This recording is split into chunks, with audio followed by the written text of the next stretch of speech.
तो हो जाया करेगा, उसमें क्या बिगाड़ता है। भगवान समझ गए। महात्माओं ने सत्संग में आना बंद कर दिया। तो चेलों से पूछा कि महात्मा क्यों नहीं आते।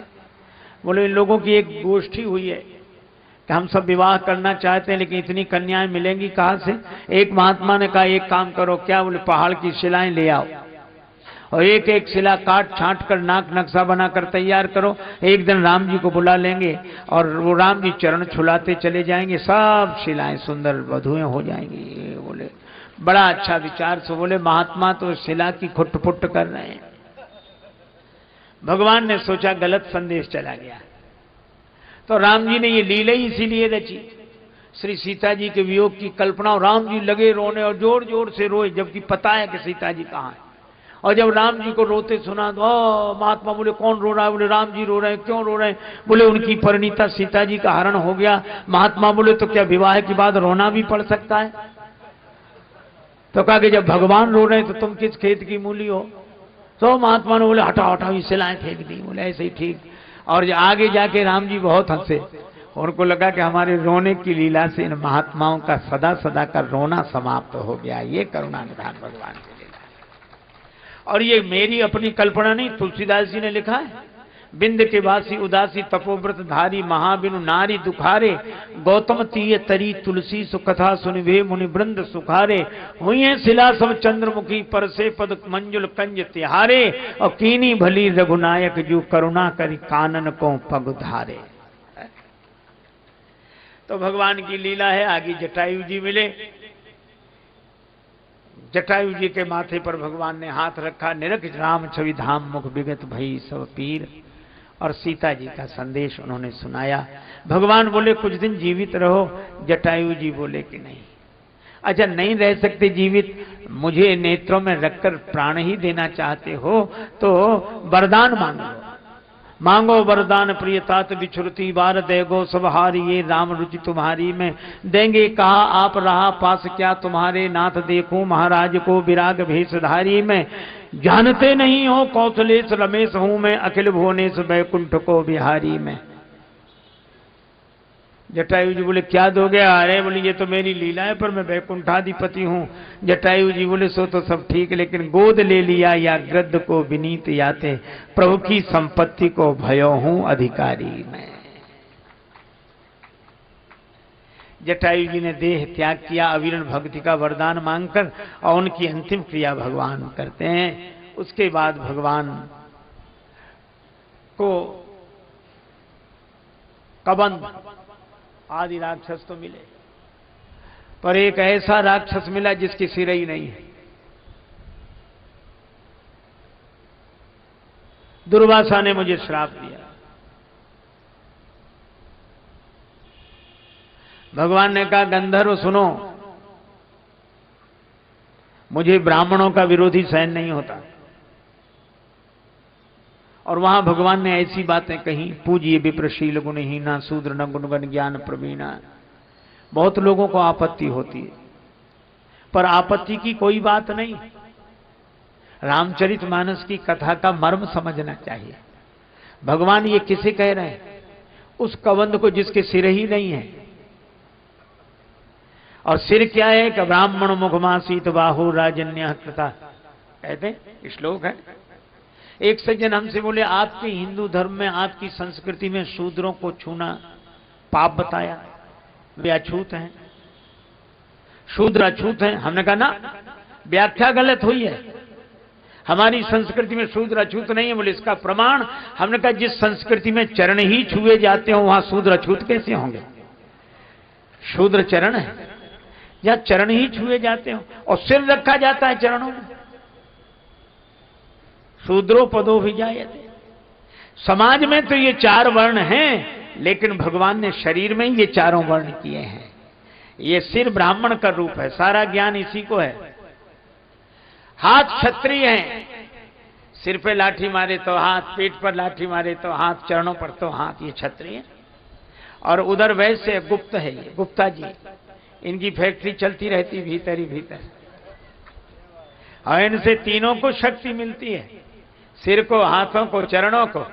और चरण शूद्र हैं जो तीनों वर्णों का भार उठाकर चाहे जहां चल देते हैं। यही चारों वर्ण हैं। अब यह मुख्य है और इसके आधार पर समाज में भी चार वर्ण विभाजित हुए। लेकिन हमारे यहां इस तरह का नहीं है कि एक दूसरे के हम विरोधी हों। मैं आपसे पूछता हूं, चार वर्ण अगर शरीर हैं तो आप चरणों को काट देंगे तो आप चलेंगे? एक जगह बैठे बैठे चाहे जितनी अपनी महिमा गाते रहो, पर चरणों के बिना आपकी गति नहीं होगी। मैं भी कहता हूं हम लोग कितने विरोध करके अपनी महिमा प्रगटाते रहें, लेकिन हमारी कोई गति नहीं होगी। हम जहां हैं वहीं के वहीं पड़े रहेंगे, पुरानी बातें करते रहेंगे और कुछ नहीं कर सकेंगे। लेकिन चरण हो चले तो, लेकिन दिमाग ना हो, दोनों जरूरी हैं। इसलिए मैं कहता हूं कि हमारे चारों वर्ण वंदनीय हैं और चारों वर्ण पूजनीय हैं। लेकिन ब्राह्मण की जो बात कही वो इसलिए कही, ज्ञान का सम्मान है वो। मान लो ईंटें सब समान है, मंदिर में लगी हुई हैं, लेकिन जो ईंटें मंदिर की ड्योढ़ी पर लग गई हैं, सिर तो वहीं टेकना पड़ता है। उससे क्या अंतर पड़ता है? इसलिए भगवान ने ऐसे आदमी को जो सिर ही नहीं रखना चाहता, समाज में ब्राह्मण को रहने ही न देना चाहे, तब भगवान ने कहा मोहि न सुहाय ब्रह्म कुलद्रोही। लेकिन तुलसीदास जी का समन्वय और समानता देखो। कबंध को गति देने के बाद भगवान गए कहां? ताहे दे गति राम उदारा, शबरी के आश्रम पद धारा। भगवान शबरी माता के आश्रम में गए और यहां कह रहे थे मोहि न सुहाय ब्रह्म कुलद्रोही, और शबरी माता से कहा, कह रघुपति सुन भामिनी बाता, मानो एक भक्ति कर नाता। मैं एक भक्ति के नाते को ही स्वीकार करता हूं और किसी नाते को नहीं।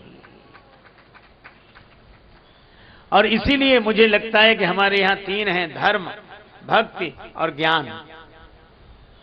हमारे पुराने महात्मा कहते थे, बाल का आदि अयोध्या का मध्य उत्तर का अंत, जो समझे सो पूरा संत। और मुझे लगता है इन तीनों में रामचरितमानस के तीन महिमामय सूत्र हैं। बालकांड के आदि में धर्म, प्रताप भानु के प्रसंग में ब्राह्मणों के ढंग से नहीं चला, ब्राह्मणों को अपने ढंग से चलाना चाहा, रावणत्व को प्राप्त हुआ। लेकिन धर्म में ब्राह्मण की प्रधानता है, ब्राह्मण के बिना जीवन धर्ममय नहीं होगा। पर एक सीमा है इनकी। दूसरा है संत, जहां संत की प्रमुखता है वहां ब्राह्मण की प्रमुखता नहीं है। तुम अपने क्षेत्र में काम करो, और संत की जहां प्रधानता वहां क्या मिलेगा? का ब्राह्मण के कारण जीवन धर्ममय होता है और संत के कारण जीवन भक्तिमय होता है। सो बिन संत न काहू पाई। और मुझे लगता है कि जब धर्म से धुलाई होती है जीवन की, तब भक्ति के रंग में मन रंग जाता है। यहां संत की प्रधानता है, यहां नियम की नहीं प्रधानता कि ऐसे बैठो वैसे बैठो, ये आसन डालो उधर देखो ना। ये धर्म के क्षेत्र में। भक्ति के क्षेत्र में भगवान और मुझे लगता अनेक के बीच में कैसे रहो, इसके लिए धर्म का पाठ पढ़ो, और भक्त भगवान दो के बीच में हम कैसे रहें, इसलिए भक्ति का पाठ पढ़ो। लेकिन तीसरा है ज्ञान। वहां न संत की चलती है न ब्राह्मण की, वहां गुरु की, बिन गुरु होए की ज्ञान। इसलिए अयोध्या कांड के मध्य में भरत जी हैं संत, संत के कारण भक्ति मिली, भगवान मिले। और उत्तर कांड के अंत में कागभूषुंडी प्रसंग में गुरु की महिमा है, गुरु का अपमान किया। तो ये तीनों चीजें जीवन में हो जाएं, हम ये तो देखें कि हम बात किसकी कर रहे हैं, धर्म की कर रहे हैं कि भक्ति की कर रहे हैं कि ज्ञान की कर रहे हैं। भाई अलग अलग जिले की है, अलग अलग जिले के बड़े शहर का अलग अलग स्वरूप होगा। तो धर्म का अलग स्वरूप है, भक्ति का अलग स्वरूप है, ज्ञान का अलग स्वरूप है। लेकिन इन तीनों की जरूरत है, तीनों की आवश्यकता है। तो मैं आपसे चर्चा कर रहा था कि भगवान धर्म का उपदेश करते हैं कबंध को, और भक्ति की महिमा बताते हैं शबरी माता को, और ज्ञान का उपदेश करते हैं दशरथ जी को। रावण के मरने पर जब दशरथ जी आए, रघुपति प्रथम प्रेम अनुमाना, चितय पितहि दीनहु दृढ़ ज्ञाना। तो इन सब की आवश्यकता है। कौन कहां कैसे है यह देखना चाहिए। भगवान शबरी माता के यहां आए और शबरी के बेरों का बड़ा वर्णन है। यद्यप मानस में कंदमूल फल सुरस अति, तो भगवान कहते हैं बेर जनी लावो, बेर बेर जनी लावो, बेर बेर जनी लावो, बेर लावो कहें बेर बेर। भगवान बेर मांगते।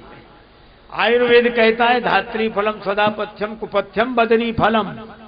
ये बेर कुपथ्य है, पर कोई प्रेम के कारण दे तो भगवान कुपथ्य भी स्वीकार कर लेते हैं। जय जयकार हुई। शबरी माता से भगवान ने कहा मैं चलूं। देखो मैं मुंबई में था, एक मैया ने मुझसे पूछा, वहां श्री हनुमान चालीसा की कथा हो रही थी। तो एक माता हमसे बोली बहुत हाथ जोड़कर, महाराज, हम कहा मैया बोलो, हम लोग महिलाएं हनुमान चालीसा पढ़ सकती हैं? बड़े नियम बनाए गए, महिलाएं नहीं पढ़ सकती और ऐसा पूजा नहीं कर सकती। तो हमने कहा कि भैया हमसे क्या पूछती हो, हनुमान चालीसा से ही पूछ लो। बोले हनुमान चालीसा ने कहा है? हाँ कहा है। बोले क्या कहा है? हमने कहा हनुमान चालीसा में लिखा है जो यह पढ़े हनुमान चालीसा। तो जो का मतलब क्या है? पुरुष, ब्राह्मण। अरे महात्मा नहीं, जो यह पढ़े, जो पढ़े। वहां कहां नियम है? बोले हाँ ये तो ठीक है। हमने कहा कोई तुम्हें मना किया करे तो हनुमान चालीसा ही बता दिया करो कि ये लिखा है। तुलसीदास जी महाराज ने हनुमान चालीसा लिखा, उन्हें कोई आपत्ति नहीं है कि कौन पढ़े।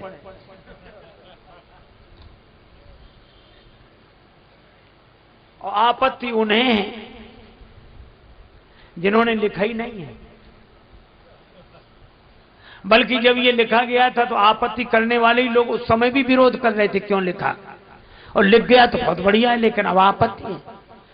कुछ लोग कहते रामचरितमानस को नहीं, महिलाएं नहीं। और वो एक आदमी ने तो किताब लिख दी, मैं उसकी चर्चा नहीं कर रहा हूं, लेकिन केवल एक बात कह रहा हूं। रामचरितमानस में लिखा क्या है? जे गावई यही चरित सम्हारे, ते यही ताल चतुर रखवारे। जे गावई, तुलसीदास जी को तो आपत्ति नहीं है। जे गा, उन्हें जिन्होंने लिखा उन्हें आपत्ति नहीं, हमें आपत्ति है। हम ठेकेदार बने बीच में। और फिर भगवान शबरी माता से 9 प्रकार की भक्तियों का वर्णन करते हैं, और अंत में क्या कहते हैं कि माता ये 9 भक्तियों में से एक भी किसी के जीवन में हो। और सबसे पहले नाम किसका लिया, पढ़कर देखना। 9वां एकौ जिनके होई नारी, पुरुष सचराचर कोई। भक्ति तो स्वयं माता है, इसलिए माताओं को भी भगवत भक्ति का अधिकार भगवान ने दिया है, तुलसीदास जी ने दिया है।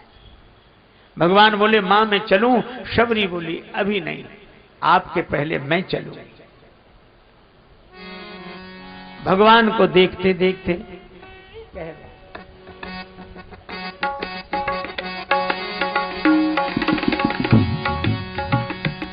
तजी जोग पावक दे, हरिपद लीन भई जहाँ नहीं फिरे।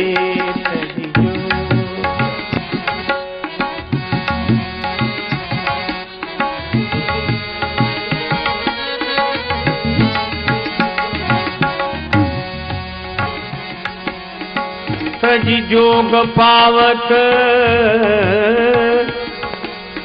देह हरिपद लीन भई जहाँ नहीं फिरे।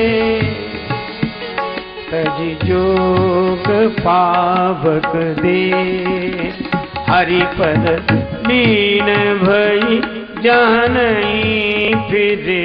तजी शबरी माता ने भगवान को देखते देखते देह का त्याग कर दिया। भगवान आगे बढ़े, ऋषिमुख पर्वत की ओर बढ़े।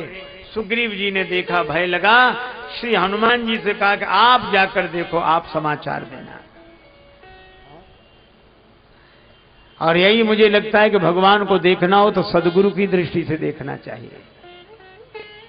हनुमान जी ब्राह्मण रूप धारण करके गए, प्रणाम किया, पूछा कौन है आप जो क्षत्रिय रूप में विचरण कर रहे हैं? राम जी बहुत हंसे, मन ही मन।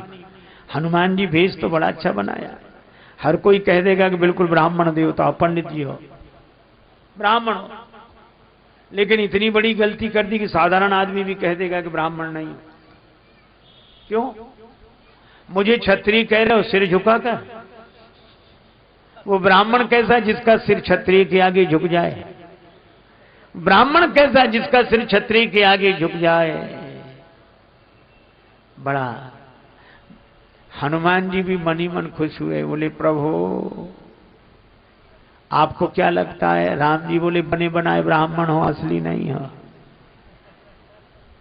असली नहीं हो, फसली हो।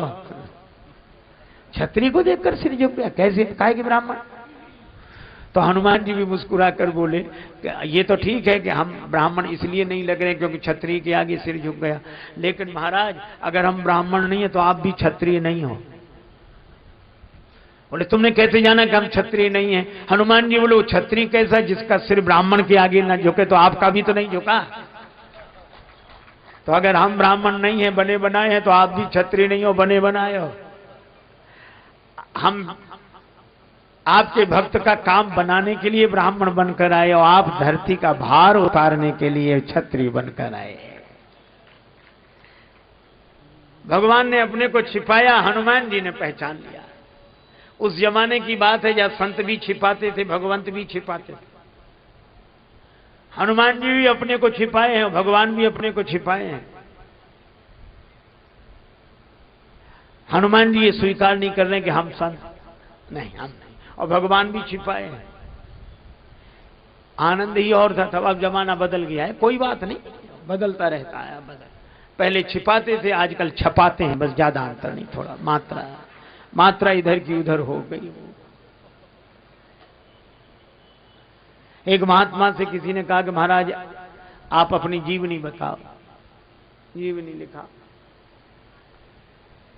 तो महात्मा बोले अभी से क्या लिखते हो जीवनी, याद किए रहो, फिर बोले जब डोली उठ जाए तब लिखना, जब चले जाएं तब लिखना, अभी तो नाव समुद्र में का जाने का होए। एक महात्मा जाते थे वृद्धा के यहां भिक्षा के लिए, जाकर बैठे, तब तक किसी की अंतिम यात्रा निकली। वो बुढ़िया बोली महाराज जरा बैठना, मैं देख आऊं ये मरने वाला स्वर्ग या कि नरक। महात्मा को बड़ा आश्चर्य हुआ कि ये तो हम नहीं जानते, ये कैसे जान जाएगा? बोले भाई 1 मिनट पता लग जाएगा, अभी आती या गई, महाराज स्वर्ग गया।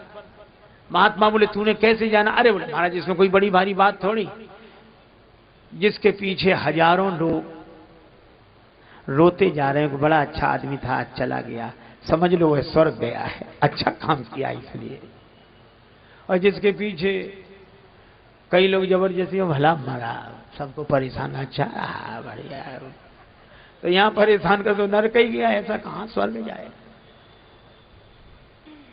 महात्मा बड़े प्रसन्न हुए और वही महात्मा दूसरे के यहां गए, सो बुढ़िया से भिक्षा मांगी। बुढ़िया क्या बोली? बाबा हमारे एक प्रश्न का उत्तर दे दो। क्या? बोले तुम्हारी दाढ़ी मूंछ अच्छी है कि हमारे कुत्ता की पूंछ?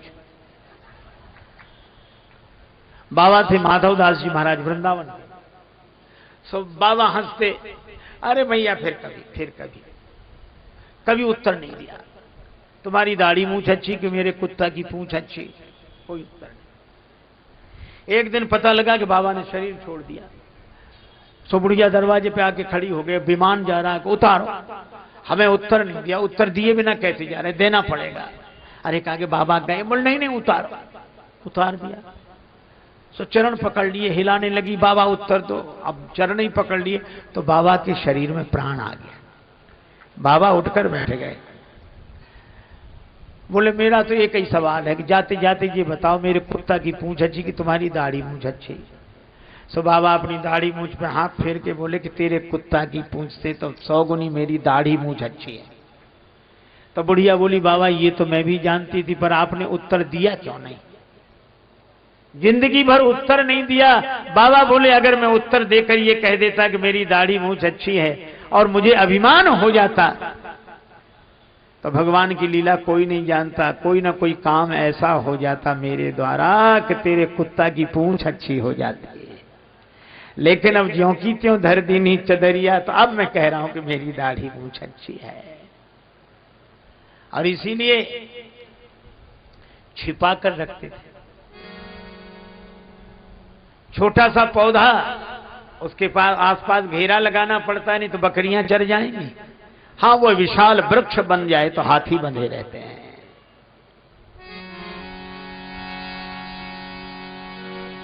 भगवान ने अपने को छिपाया, हनुमान जी ने चरण पकड़ लिए। कैसे पहचाना? बातचीत से नहीं, फिर आपको देखा तो लगा कहीं देखा है, कहां? हृदय में। तो सिर झुकाकर हृदय में बैठे राम जी को देखता था, कभी सिर उठाकर सामने खड़े राम जी को देखता था। प्रणाम का तो बहाना था, फोटो मिला रहा था। जब फोटो मिल गया तो चरणों में गिर गया। जो भीतर वही बाहर, जो बाहर वही भीतर। भगवान ने कहा कि हे ब्राह्मण देवता, अपनी कथा सुनाओ। हनुमान जी बोले, हमारी क्या कथा होगी, हमारी तो व्यथा है। कथा भगवान की हो सकती है, आपकी होगी। भगवान बोले तो व्यथा सुनाओ। हनुमान जी बोले, व्यथा बची नहीं है। आपके दर्शन के बाद भी अगर व्यथा बची रहे तो आपके दर्शन की महिमा ही क्या है। तो किसी की व्यथा सुनाओ।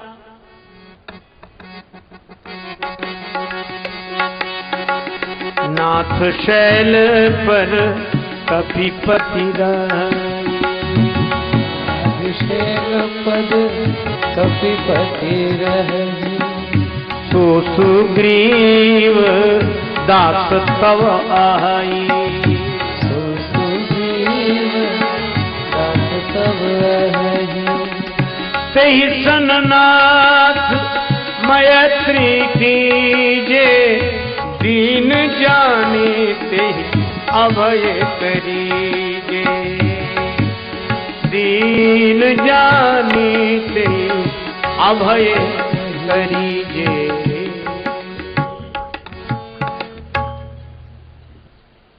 आपका दास है महाराज, पहाड़ पे रहने वाला सुग्रीव। भगवान बोले, दास ऐसे होते हैं, पहाड़ पे राजा बना बैठा रहे, किसी को भेजे कि बुला लाओ, हमारे स्वामी जी आ रहे हैं, उसे आना चाहिए। हनुमान जी बोले, वो दो तरह के मरीज होते हैं, एक को थोड़ा बहुत बुखार आया, चले गए वैद्य के पास, इलाज हो गया। और किसी को असाध्य मर्ज हो जाए तो डॉक्टर को खुद आना पड़ता है। सुग्रीव ऐसे वैसे मरीजों में नहीं, आपको ही चलना पड़ेगा। भगवान बोले, तो दास के यहां ऐसे?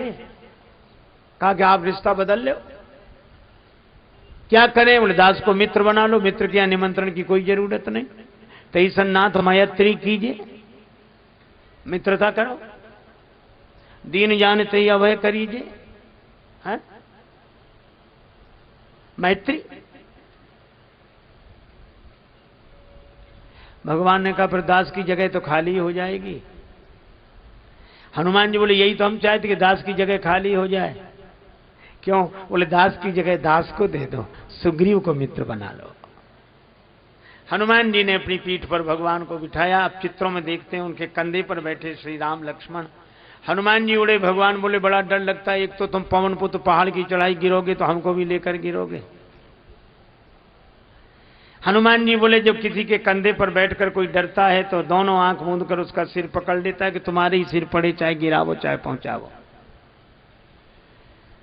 आप ऐसे ही करो। भगवान ने नेत्र बंद करके हनुमान जी का सिर पकड़ा। लक्ष्मण जी ने भी वैसे ही, हनुमान जी ने दोनों के चरण पकड़कर हृदय से लगा लिए। कहा कि प्रभु, अब आप निश्चिंत हो जाओ, अब आप नहीं गिरेंगे। आप तो तब गिरेंगे जब हम गिरेंगे। तो तुमने कैसे जाना कि तुम नहीं गिरोगे? हनुमान जी बोले, जिसके माथे पर आपने हाथ रख दिया हो, अगर वो भी गिरेगा तो बचेगा कौन? हनुमान जी लेकर आए। तब सुग्रीव राम कहूं देखा, पावक साखी देय कर जोरी प्रीत दृढ़ाए। अग्नि को बीच में रखकर सुग्रीव जी की, राम जी की मित्रता कराई। लक्ष्मण जी ने कहा, सुग्रीव तुम लकड़ी की तरह, राम जी अग्नि की तरह लकड़ी समर्पण कर रही है, अग्नि लकड़ी को अपना रूप बना रही है। पर राम जी बोले, तीसरे को भूल गए। आग लकड़ी दोनों पवन के बिना नहीं मिल सकते। तो जैसे पवन के बिना आग लकड़ी नहीं मिल सकते, इसी तरह पवन कुमार के बिना सुग्रीव और राम जी नहीं मिल सकते। पर हनुमान जी बोले महाराज हम बीच में नहीं हैं। फिर कौन है बीच में? हनुमान जी बोले बीच में तो वो है जो पावक के बीच में है। पावक के बीच में कौन है? हनुमान जी बोले आपने ही कहा था जानकी माता से तुम पावक मां करो निवासा। तो पावक के बीच में जो जानकी माता है उनके कारण राम और सुग्रीव मिले हैं। जय जयकार हुई और हनुमान जी ने तो तुम उपकार सुग्रीव वही कीना राम मिलाय राजपद दीना। उपकार सुग्रीव वही कीना राम मिलाय राजपद दीना। सुग्रीव जी को राज्य दिलाने वाले हनुमान जी, सुग्रीव जी के कहने से जानकी माता को खोजने वाले हनुमान जी, और उन खोजने वालों में समुद्र किनारे सब ठहर गए पर समुद्र पार जाकर जानकी जी का पता लगाने वाले हनुमान जी। जय जय बजरंग बली श्री हनुमान जी। जय जय बजरंग बली श्री हनुमान जी। जय जय बजरंग बली जी हनुमान जी। जय जय बजरंग। योद्धा नहीं कोई और आपके समान जी। जय जय बजरंग बली श्री हनुमान जी। जय जय बजरंग बली श्री हनुमान जी। जय जय बजरंग।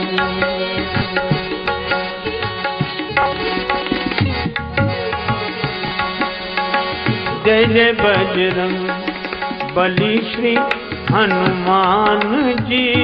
जय जय बजरंग।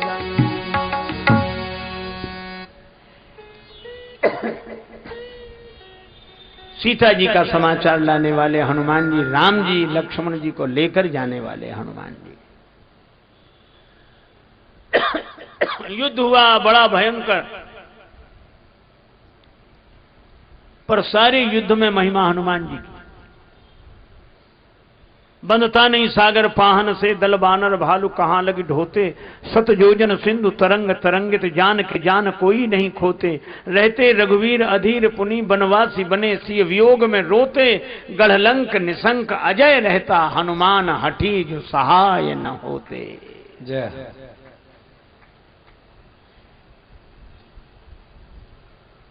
श्री लक्ष्मण जी के मूर्छित होने पर वैद्य को लाने वाले हनुमान जी, संजीवनी बूटी लाने वाले हनुमान जी, सदगुरु को लाने वाले हनुमान जी, औषधि को लाने वाले हनुमान जी। रास्ता भटक गए, जाना था लंका, पहुंच गए अयोध्या। एक सज्जन बोले हनुमान जी भी रास्ता भटक जाते हैं। हमने कहा हनुमान जी रास्ता भी भटकते हैं तो अयोध्या पहुंचते हैं। भरत जी ने बाण चला दिया, हनुमान जी राम राम कहकर गिरे। भरत जी ने बिना फल का बाण चलाया, मानो संकेत था कि बाण हमारे हाथ में, फल भगवान के हाथ में।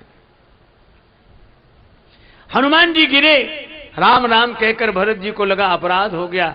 प्रार्थना की, हनुमान जी की मूर्छा दूर हुई। भरत जी ने कहा मुझसे गलती हो गई थी, आप राम जी की सेवा में लगे थे, मैंने बाण मारकर आपको नीचे गिरा दिया। हनुमान जी बोले गलती तो मुझसे हो रही थी, अयोध्या में आकर भी ऊपर ऊपर से निकला जा रहा था, तो आपने बड़ी कृपा की जो बाण मार के नीचे गिरा दिया। मानो संकेत किया कि जिस धरती पर भगवान ऊपर से नीचे उतर कर आते हैं उस धरती पर तो नीचे उतर आओ। हनुमान जी आए। लक्ष्मण मूर्छा के प्रसंग में कई पंक्तियां ऐसी हैं जिनका अर्थ ही नहीं लगता, खींचतान करके अर्थ लगाना पड़ता है। बहुत लोग लगा, निज जन्नी के एक कुमारा, तो शत्रुघ्न जी सुमित्रा जी के अकेले पुत्र तो है नहीं, लेकिन लोगों ने अर्थ वो कौशल्या जी के लिए अपने लिए कह रहे हैं। और ये हमने कहा एक दो का लगा लोगे फिर। नारी हित प्रिय बंधु गमाई, मिले न जगत सहोदर भ्राता, सहोदर भाई हैं।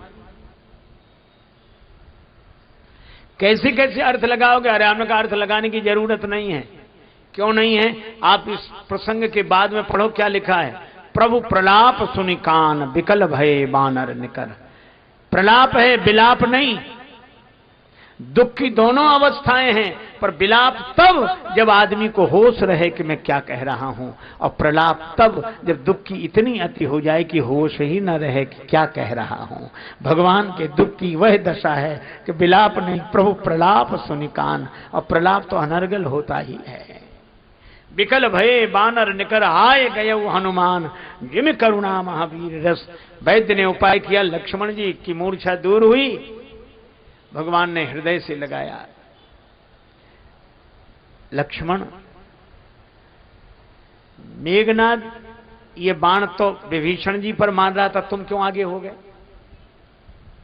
विभीषण जी से तुम्हारे विचार नहीं मिलते? प्रभु आप ठीक कहते हैं, मुझे विभीषण जी से लेना देना नहीं था। फिर जब विभीषण शरण में आए थे तो आपने कहा था, जो सभी त आवा सरनाई, रखियों ताही प्राण की नाई।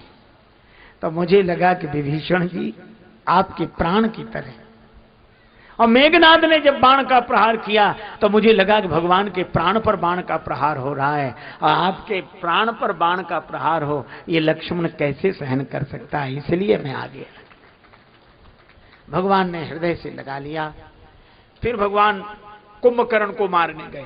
इसका अर्थ यह है कि काम मेघनाद है, काम तब मिटेगा जब ज्ञान के द्वारा देहाभिमान मिटे। देहाभिमान का कुंभकर्ण मिटा, तब लक्ष्मण जी के द्वारा मेघनाद मरा, और अंत में राम जी रावण का वध करते हैं। रावण ने जिंदगी भर राम नहीं कहा, मौका भी आया तो नहीं कहा। कौ तब सुन के बात बहोरी, लघु तापस कर बाग बिलासा, अंगद जिसका तौ प्रभु नारी विरय बलहीना, नाम नहीं लिया। शंकर जी भी सोचते थे कि अच्छा चेला मिला, मंत्र याद नहीं है इसे, लेकिन जिंदगी भर तो नहीं लिया। भगवान का अंतिम बाण लगा तो डोली भूमि गिरत 10 कंधर, और क्या बोला रावण, कहा राम रन हथों पचारी, राम कहा।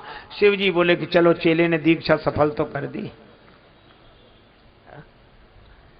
हमारे यहां कहा गया है कि जीवन में अगर कोई कुछ न कर पाए, अंत में राम कह ले तो उसका उद्धार हो जाता है।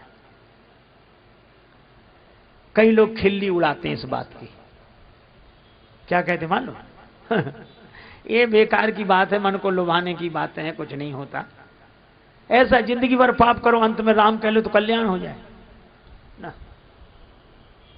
झूठी बातें। और जो झूठ नहीं कहते वो भी लिखा है, लेकिन चलो ठीक है भाई, इस नाम से ही किसी तरह आदमी लग जाता है कोई। लेकिन मैं आपसे कहता हूं कि मैं दावे के साथ प्रतिज्ञा पूर्वक कहता हूं, ये बात 100% से भी अधिक सत्य है। कैसे? बोले ये कैसे कहते हैं आपके, एक बार राम कहने से कल्याण हो जाएगा। हमने कहा हम तुमसे पूछते हैं, जरा हमें एक बात बताओ। बोले क्या? हमने कहा विद्यार्थी साल भर ना पढ़े, गैर हाजिर रहे, और अंत में परीक्षा देते समय बगल वाले की सही नकल करके लिख दे कॉपी में, तो पास माना जाएगा कि फेल? तो जब अंत में परीक्षा के दिन सही लिखने वाला पास हो जाता है, तो अगर अंत में सही नाम लेने वाला का उद्धार हो जाए तो कौन सा आश्चर्य है। इसलिए पर हमारी बुद्धि उल्टी, हम अर्थ ही अलग लगाते हैं। एक सज्जन हमसे बोले कि युधिष्ठिर जी को आप धर्मराज कहते हैं? हमने कहा वो धर्मराज हैं। अरे बोले काहे कि धर्मराज अच्छे आदमी भी नहीं है। हमने कहा क्यों? जुआ खेल गए, पत्नी को दांव पे लगा दिया, ये धर्मराज के लक्षण? धर्मात्मा भी नहीं, बेकार। हमने उनसे कहा एक बात बताओ, कोई विद्यार्थी परीक्षा दे रहा हो, 100 नंबर का पर्चा हो, और उसमें उसके 75 नंबर आ जाए, 25 ना आए, तो पास माना जाएगा कि फेल? बोले पास माना जाएगा। हमने क्यों, 25 तो नहीं आए? अरे बोले नहीं, अधिक तो है उसके, 75 बहुत है, अच्छे नंबरों से पास है। तो हमने कहा कि इसी तरह युधिष्ठिर जी धर्मराज हैं। बोले कैसे? हमने कहा जो जुआ खेल गए, जो तुम्हें बात ठीक नहीं, उतने नंबर काट लो, उतने नंबर काट के देखो जिंदगी कैसी है। बड़े बड़े महापुरुषों में भी दोष देखते हो, एक दोष पे वो विश्वामित्र ऐसे, वो ऐसे, वो उनके द्वारा ऐसे हो गया, वो इनके। अरे वो इन महापुरुषों की कृपा है कि अपनी जीवनी को प्रकट करके लिखा, और आप हल्दी की गांठ पे पंसारी की दुकान खोलते एक जरा सी गलती पे 1,00,000 वर्ष की तपस्या भूल जाओगे विश्वामित्र जी के। भगवान ने उन्हें गुरु बनाया है। इसी तरह ऐसा नहीं कि हमारे ग्रंथों में ऐसे ही सब लिखा है, नहीं, एक बार भी नाम ले ले उसका उद्धार हो जाता है। रावण का हुआ उद्धार। रावण से पूछा कि जिंदगी में काहे को नहीं लिया? रावण बोला गलत आदतें थी, क्या नाम लेते, स्वभाव बदल नहीं सकता था। राम का नाम ले गलत काम करें तो हमने कहा नाम ही नहीं लेते। लेकिन अब गलत काम करने की नहीं रही, अब राम कहकर जा रहा हूं पार। रावण का उद्धार हुआ। भगवान श्री जानकी जी को बुलाते हैं। विभीषण जी का राज्य तिलक होता है। मंदोदरी आई, डोली में बैठकर बड़ी बातें सोच रही है, पता नहीं मेरे साथ राम जी क्या व्यवहार करेंगे। लेकिन राम जी ने देखा डोली आ रही, विभीषण जी से कहा कौन का? मंदोदरी। भगवान राम उठकर खड़े हुए। मंदोदरी ने डोली का पर्दा हटाया। राम जी खड़े थे, हाथ जोड़कर प्रणाम किया। मैं माता मंदोदरी को प्रणाम करता हूं।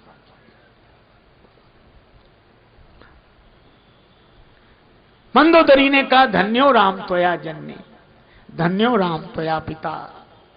राम तुम्हारी माता धन्य है, राम तुम्हारे पिता धन्य है। यह है श्री राम। विभीषण जी को राज्य दिया, कुछ भी नहीं दिया। और एक बात जो भगवान ने विभीषण जी से कही हम लोगों के मतलब की है। हालांकि हिसाब लगा है कि इतने साल यहां रहो, फिर इतने साल बाद घर छोड़ो, फिर ऐसा करो, ये है। पर भगवान ने विभीषण जी से कहा कि तुम घर कभी मत छोड़ना, नहीं छोड़ना, करे कल्प भरी राज, तुम राज्य करना एक कल्प तक। विभीषण जी बोले यही करते रहेंगे तो आपका भजन कब, कहां, कैसे करेंगे? भगवान ने कहा कोई जरूरत नहीं, करे कल्प भरी राज तुम, पर एक काम करना, राज्य करते रहना, पर मोहि सुमरे हो मन माहे, मेरा स्मरण करना। पुनि मम धाम पाई हो जहां संत सब जहां है। तुम्हें वही गति मिलेगी जो संतों को गति मिलती, मेरा स्मरण करना। भगवान विमान में बैठकर विभीषण जी आदि वानर वीरों को लेकर पधारे। श्री रामेश्वरम में प्रणाम किया। संत महात्माओं के आश्रम में होते हुए विमान गंगा किनारे आया। मुझे पूजा करनी थी, जानकी माता ने कहा विमान उतार दिया गया। भगवान ने हनुमान जी को भेजा। श्री भरत बैठे, अवधि यही है अवधेश बचनों की, और अवधि यही है अवधेश पद पाने की, अवधि यही है प्रभु के अवध आने की, न आए तो अवधि है हमारे प्राण जाने की। उसी समय हनुमान जी ने आकर समाचार दिया, रिपुरन जीत सुजसुर गावत, सीता अनुज सहित प्रभु आवत। हनुमान जी की बात सुनकर भरत जी ने आंख खोली, हनुमान जी को देखा। भैया तुम कौन, इतनी सुंदर संदेश देने वाले? मैं हनुमान। भरत जी ने हृदय से लगाया, और हृदय से लगाकर बोले हनुमान क्या तुम सचमुच हनुमान हो? मैं आपने मिल चुका हूं, आपने पहचाना नहीं? नहीं नहीं, मेरे नेत्र कहते हैं कि तुम हनुमान हो, पर जब तुम्हें हृदय से लगाता हूं तो ऐसा लगता है जैसे राम जी मुझे मिल गए हों। मिले आज मोहे राम प्रीति। तुम्हारे मिलने से राम जी के मिलने का भान होता है। क्यों ना हो जास हृदय आगार बसई राम सरचाप धर। भगवान ने सोचा विमान में बैठकर बाद में चलेंगे, पहले हनुमान में बैठकर चलें, भरत से मिलन हो जाए। अयोध्या में पूरी तैयारी, माता सगुन मना रही है। भरत जी सहित कुछ लोगों ने समाचार दिया। अयोध्या के लोग उमड़कर बाहर आ गए। आकाश की ओर देख रहे हैं। 14 दिन बाद पूर्णिमा का चंद्र आता है। आज 14 वर्ष बाद अयोध्या के चंद्र श्री रामचंद्र पधार रहे हैं। सब लोग ऊपर देख रहे हैं। विमान से भगवान ने देखा, बड़ी भीड़ देखकर श्री सीता जी से कहा कितने वेश बनाएं कि सबसे मिलना हो जाए। जानकी माता बोली आप तो अमित वेश बनाओ। भगवान अमित वेश बनाते हैं और सबसे मिलना हो गया। उसके बाद भगवान उतरे, गुरुदेव के चरणों में प्रणाम किया, ब्राह्मणों के चरणों में प्रणाम किया, माताओं के चरणों में प्रणाम किया। तब तक उन्हें लगा कि उनका चरण किसी ने पकड़ लिया है। किसने? भरत ने। भरत को देखकर राम रो पड़े। राम जी ने कहा उठ भाई, तुलसका न तुझसे राम खड़ा है, तेरा पलड़ा बड़ा भूमि पर आज पड़ा है। मैं बन जाकर हंसा किंतु घर आकर रोया, और खोकर रोते लोग भरत में पाकर रोया। लोग माला पहनाना चाहते थे, नहीं पहना सके। स्वागत में कैसे पुष्पमाल पहिरावे, हम जानहु न पावे को राम को भरत हैं। राम जी मिले, कैकेयी माता के पास गए, ताहि प्रबोधि बहुत सुख दीन्हा। लोग गए गुरु जी के पास कि राम जी को आज ही सिंहासन पर बिठा। बोले आज क्या थके मांदे आए, कल बिठा देंगे। बोले कल नहीं। क्यों? बोले पहले भी यही गड़बड़ी हुई थी, ये रात तो बीच में आनी नहीं चाहिए। ठीक है, तैयारी करो। भाइयों ने कहा प्रभु आपको स्नान करा दे। राम जी बोले मुझे नहीं, पहले मेरे सखाओं को स्नान करा। अरे राम राज्य का यही स्वरूप होना चाहिए। क्यों? बोले सुख सुविधा नीचे सबसे निम्न वर्ग से चले, फिर ऊपर तक जाए। ऐसा न हो कि ऊपर से चले नीचे तक आ ही ना पाए।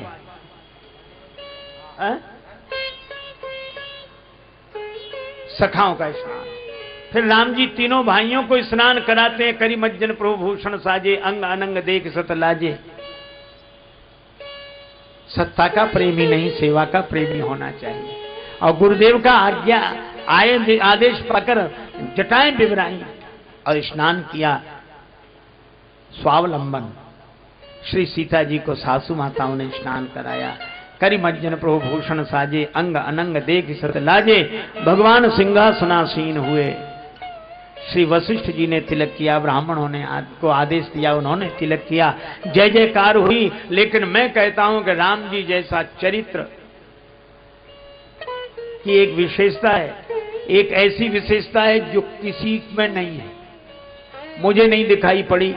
शायद आपको कोई प्रमाण मिले तो बताना।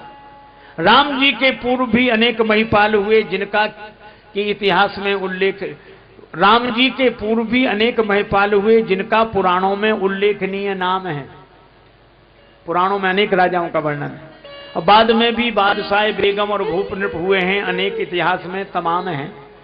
पर एक ही परंपरा रही, राजा रानी रहे महल बीच, राजा दरबार करें, यही रही परंपरा, लगाना विराम है। लेकिन सीता को साथ लेके बैठे राज्य सिंहासन, ऐसे तो राजेश एकमात्र भूप राम है। सीता राम जी सिंहासनासीन हुए। वशिष्ठ जी ने तिलक किया, आरती उतारी। लोगों ने कहा हमने अपनी आंखों के आगे राम जी को राजा के रूप में देखा। राम जी बोले हमारे पीछे देखो कौन? भरत। क्या लिए हैं? छत्र। उस छत्र की छाया में बैठा कौन है? का प्रभु आप। राम जी बोले अगर राम राजा बना है तो भरत की छत्र छाया में, संत की छत्र छाया में ही राम राज्य आता है। भरत जी ने कहा कि मैंने तो छत्र उठाया इसलिए किसकी छाया मुझे मिल जाए। पर लोगों ने भरत जी से कहा कि आपको पीठ पीछे की सेवा क्यों दी? मैं कुटिल हूं, पापी हूं, पर भगवान ने दूर नहीं किया, पीछे तो रखा। और राम जी से कहा क्यों? राम जी बोले जब कोई किसी से हार जाता है तो पीठ दिखा देता है, मैं तो भरत से हार गया हूं इसलिए पीठ दिखा दी। ऐसे ये श्री सीता राम जी की जो पावन कथा, राम राज्य हुआ हम लोगों के बीच में। अब हमारे श्री भैरूलाल जी आपको कुछ सूचनाएं देना चाहते हैं, वो सूचनाएं सुनो। उसके बाद भगवान नाम संकीर्तन के साथ वाणी को विराम दिया जाएगा। और आप सभी के प्रति, ऊपर नीचे बैठे हुए सब के प्रति, संत महापुरुषों के प्रति भगवत भाव से सादर प्रणाम। सिय राम मैं सब जग जानी, करो प्रणाम जोर जुग पाने। और आप एक ही आशीर्वाद मुझे दें, सीता राम चरण रति मोरे, अनुदिन बढ़ाओ अनुग्रह तोरे। अब श्री भैरूलाल जी के द्वारा सूचनाएं। गुरुदेव भगवान की जय, संत भगवान की। महाराज श्री के विनम्र निवेदन पर राम कथा के अवसर पर वृंदावन में जो आश्रम का निर्माण हो रहा है, सबने अपने मन के द्वारा, अपने भावनाओं के द्वारा, अपनी श्रद्धा के द्वारा जो कुछ दिया है मैं आपके सामने पढ़कर सुना रहा हूं। 21,000 रुपए श्री सुभाष चंद्र जी व्यास द्वारा, 21,000 रुपए श्री योगेश चंद्र जी शर्मा सन ऑफ श्री लक्ष्मीनारायण जी शर्मा भोपालगंज द्वारा, 11,000 रुपए द्वारका प्रसाद जी पांडे सुभाष नगर द्वारा, 11,000 रुपए श्री थान सिंह जी भंडारी आर के कॉलोनी द्वारा, 11,000 रुपए श्री किशोर कुमार जी सोमानी बापू नगर द्वारा, 11,000 रुपए जमुना प्रसाद जी रजनीश जी इंदौर व्यास इंदौर द्वारा, और 11,000 रुपए जगदीश चंद्र जी जोशी गंगापुर वाले शास्त्री नगर जो पहले यजमान रह चुके हैं उनके द्वारा, 11,000 रुपए पूरन चंद जी लवानिया श्री जेके लवानिया आरसी व्यास कॉलोनी द्वारा 11,000 रुपए साकेत रामायण मंडल भीलवाड़ा श्री नवलजी भारद्वाज द्वारा 11,000 रुपए श्री ओपी सेन साहब आर के कॉलोनी द्वारा 5,250 रुपए श्री सावरमल जी शर्मा बालाजी मंदिर बालाजी मार्केट द्वारा 1,100 रुपए श्री यूएसडी व्यास सुभाष नगर द्वारा 1,100 रुपए रमेश चंद्र जी व्यास रतनगे की खेड़ी संजय कॉलोनी द्वारा 2,100 रुपए श्री शिवलाल जी पाठक आजाद नगर द्वारा। इसी क्रम में 1,100 रुपए राम भक्त कोदू कोटा द्वारा 2,100 रुपए श्री राधेश्याम जी दाधीच आजाद नगर द्वारा 51,000 रुपए कवि श्री योगेंद्र जी शर्मा टेक्सटाइल वर्ल्ड द्वारा। माननीय मैं महाश्री से प्रार्थना करूंगा उन्हें अपने पास बुलाकर आपका आशीर्वाद प्रदान करें और माल्यार्पण करें। हमारे लिए गौरव की बात है।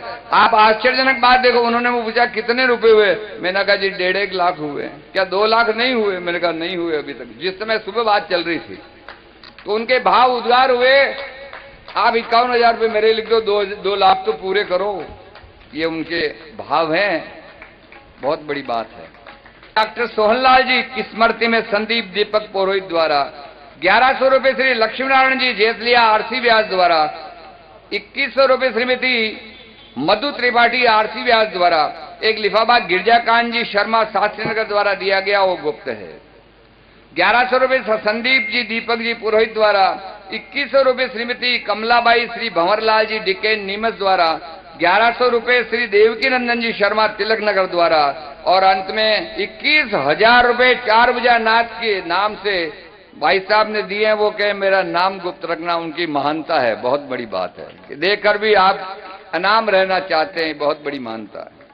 इसी प्रकार से 1,100 रुपए श्री बिठल दत्त जी शर्मा दुर्गेश जी शर्मा देवली वाले द्वारा इस प्रकार की सेवाएं हुई है और कुछ राशि अभी तक चल रही है। मुझे ऐसा लगता है करीब 2,35,000 रुपए तो हो गए और गाड़ी आगे बढ़ने वाली है। धन्यवाद बाबू। कहीं आपको सुनना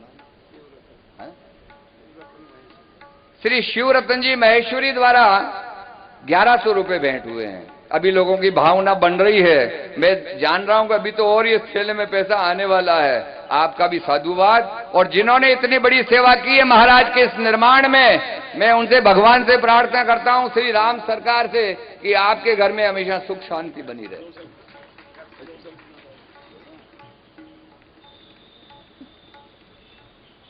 मंगलम भगवान विष्णु मंगलम गरुड़ध्वज मंगलम पुण्डरीकाक्षय मंगलास्तनो हरि। परम आदरणीय स्वामी जी राजेश्वरानंद जी महाराज के चरणों में प्रणाम करते हुए और सभी पधारे हुए संत समागम को प्रणाम करते हुए एवं सभी श्रोताओं को प्रणाम करते हुए मैं 2 शब्द अर्ज कर रहा हूं।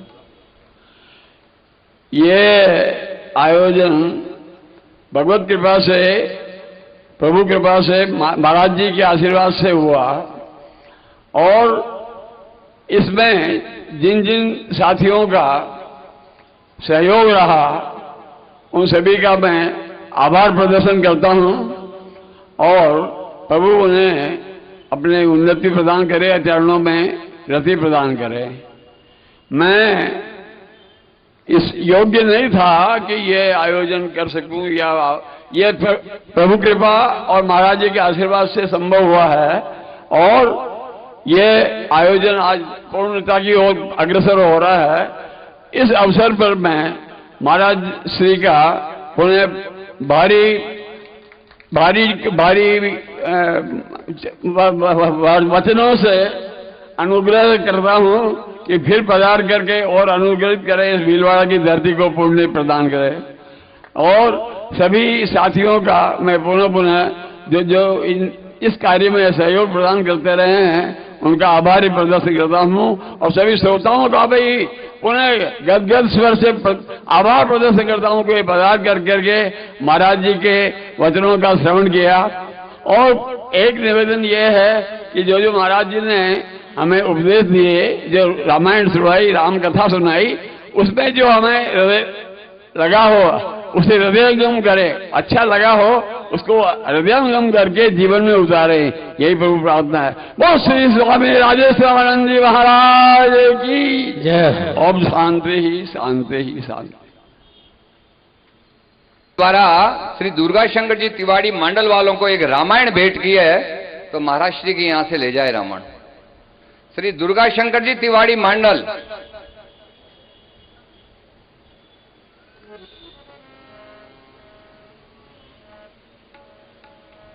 जरा जल्दी पधारें, समय का ध्यान रखें ना।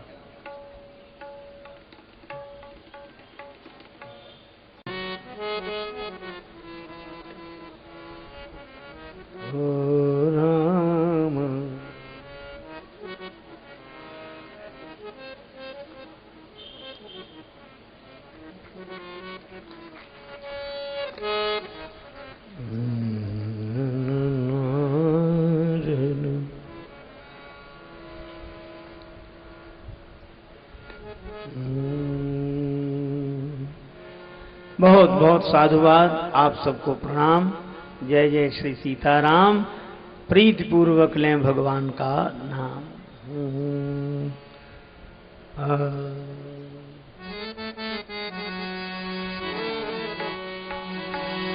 हरे राम राम राम सीताराम राम।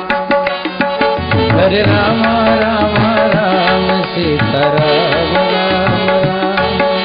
हरे राम राम राम सीताराम राम राम। हरे राम राम राम सीताराम राम राम।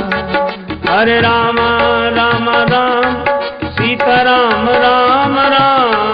हरे राम राम राम सीता राम राम राम। हे राम राम राम सीताराम राम राम। हरे राम राम राम सीताराम राम राम। हरे राम राम राम सीताराम राम राम। हरे राम राम राम सीताराम राम राम।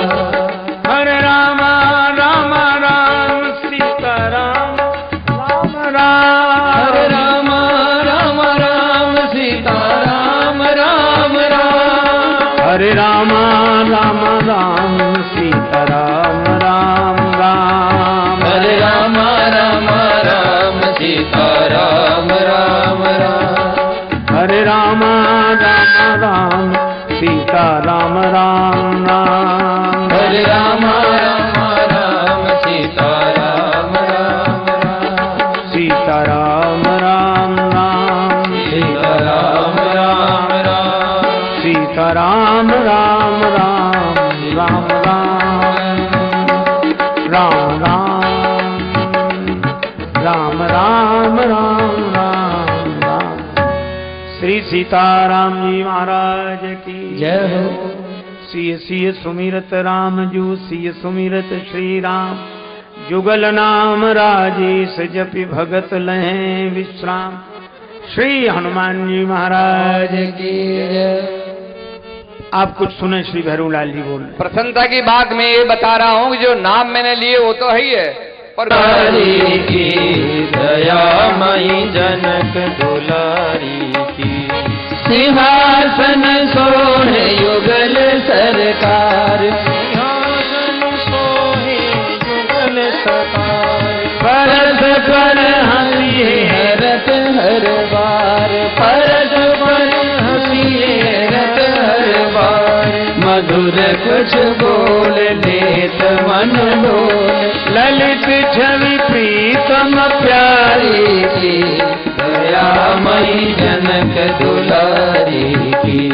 आरती अवध बिहारी की। दयामयी जनक दुलारी की। पलोटत पाए अंजनी लाल। पलोटत पाय अंजनी लाल। निरखि पद पंकज होत निहाल। निरखि पद पंकज होत निहाल। कहत रघुराई धन्य सेवकाई। पवन सुत गिरिवरधारी की।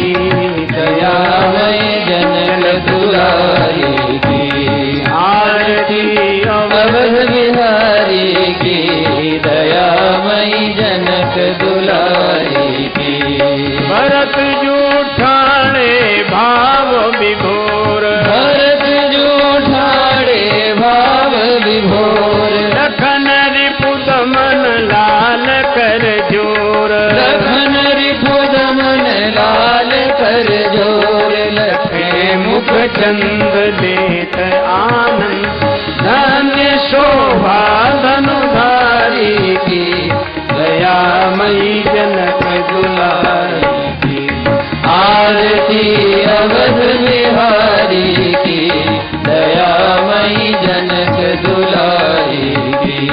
आरती जो कोई जन गावे, आरती जो कोई जन गावे, प्रभु पद प्रेम अवश्य पावे, प्रभु पद प्रेम अवश्य पावे।